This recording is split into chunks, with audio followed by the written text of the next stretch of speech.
অনেক সময় বলে থাকি যে আজকে প্রার্থীরা চাকরির জন্য আবেদন করছে, অনেক প্রার্থী হাজির হয়েছে, এই ধরনের কথাগুলো কিন্তু বলে থাকি। তাহলে আজকের এই প্রার্থী শব্দের অর্থ হচ্ছে, আমরা সঠিকভাবে যদি বলতে চাই তাহলে এর অর্থ হচ্ছে আবেদন লিখেছে সুকান্ত ভট্টাচার্য। সূর্য, শীতের সূর্য, হিমশীতল সুদীর্ঘ রাত তোমার অপেক্ষায়। আচ্ছা, হে সূর্য কাকে আহ্বান করছে কবি? সূর্যকে।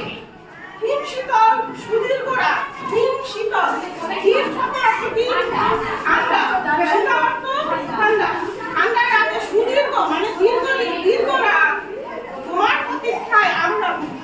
অর্থাৎ এখানে সূর্যকে কবি আহ্বান করছে যে শীতের সূর্য মানে দীর্ঘ রাত হওয়ার পরে কি ভোর হয় না? তাহলে আমরা যখন রাত্রে রাত হয় তখন কিন্তু অপেক্ষা করি কখন সকাল হবে, তাই না? কি এটা কিন্তু আমরা সবসময়ই করি। শীতের সময় যখন ঠান্ডা পড়ে, শীতের সময়টাকে কবি কিন্তু আহ্বান করছে শীতের সময় যে রাতটা, সেই রাতটার পরে কিন্তু সে সূর্যকে আহ্বান করতে পারে রাতের পরে দিন হবে, এই বিষয় সম্পর্কে সে কিন্তু আহ্বান করছে। যেমন প্রতীক্ষা করে থাকি কৃষকের চঞ্চল চোখ ধান কাটার রোমাঞ্চকর দিনগুলির জন্য।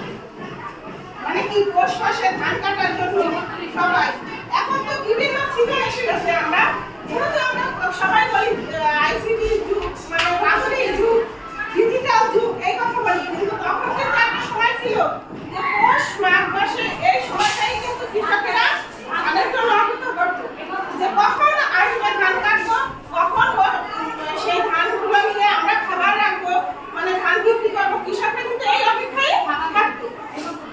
হ্যাঁ সূর্য, তুমি তো জানো আমাদের গরম কাপড়ের কত অভাব, সারা রাত খড়কুটো জ্বালিয়ে এক টুকটা কাপড়ের টান থেকে কত কষ্টে আমরা শীত কাটাই। আসলে আমাদের এই যে সূর্যকে তিনি বলছেন যে আমাদের শীতের সময় আমরা যে কত কষ্ট করি, আমরা যে অবস্থানে থাকি তার চেয়ে আমরা সবসময় কোন দিকে খবর রাখবো?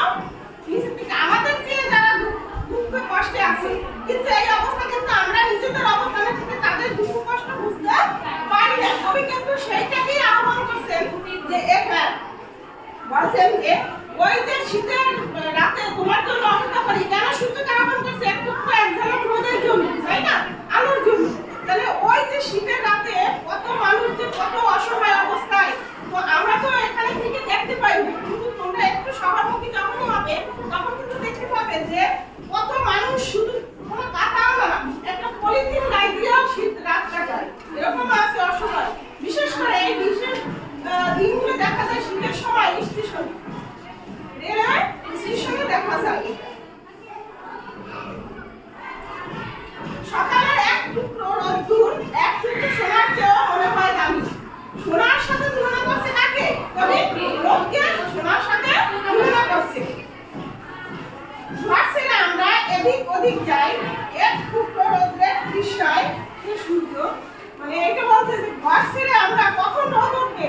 তোমাদের সময় তো এই বিষয়টা তোমরা কিন্তু খেয়াল করো না, মানে অতটা রোদ্রের জন্য যাওয়ার জন্য করো না। এখন যদি শহরমুখী বা ডিজিটাল হয়ে গিয়ে আমরা ঘর থেকে বেরোই না, বেরোস না কালো হয়ে যাবি, রোদ্রে পুরাইস না, এটা করি। কিন্তু আমরা কি করতাম?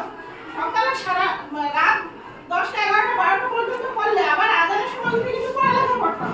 তারপর যখন বলতো তখন যখনই রাত পোহাতো, তখনই সূর্য যখন একটু আলো দেওয়া শুরু করছে, তখনই কিন্তু আমরা বলতো কি মা কাকিরা দাদিরা যারা থাকতো তারা বলতো যে এখন একটু রোদ্রে যাইয়ে পড়াশোনা, ওইটা নিয়ে রোদ্রে। তারা আমাদের চা জ্বালাই দিয়ে চা খাই দিয়ে চা দিত। তখনকার সময় কিন্তু আমরা তো এখন কত কিছু বিস্কিট মুড়ি এই ধরনের গুলা খাবারগুলো খেয়ে থাকি, বা বিভিন্ন ধরনের স্পেশাল পরোটা রুটি আর অনেক কিছুই ব্যবস্থা করে আমাদের মায়ের আমাদের জন্য। কিন্তু তখনকার সময় যদি কিছু না থাকতো, চাল ভাজা ছিল, চাল কাটা ভাজা দিয়া সেই চা ডুবাই ডুবাইয়ে বলতো চামচে তো আর এই গ্লাসে দিব, স্টিলের গ্লাসে দিয়ে সেগুলো খেয়ে তারপর বলতো এখনই রোদ্রে না গা গরম। আর বর্তমানে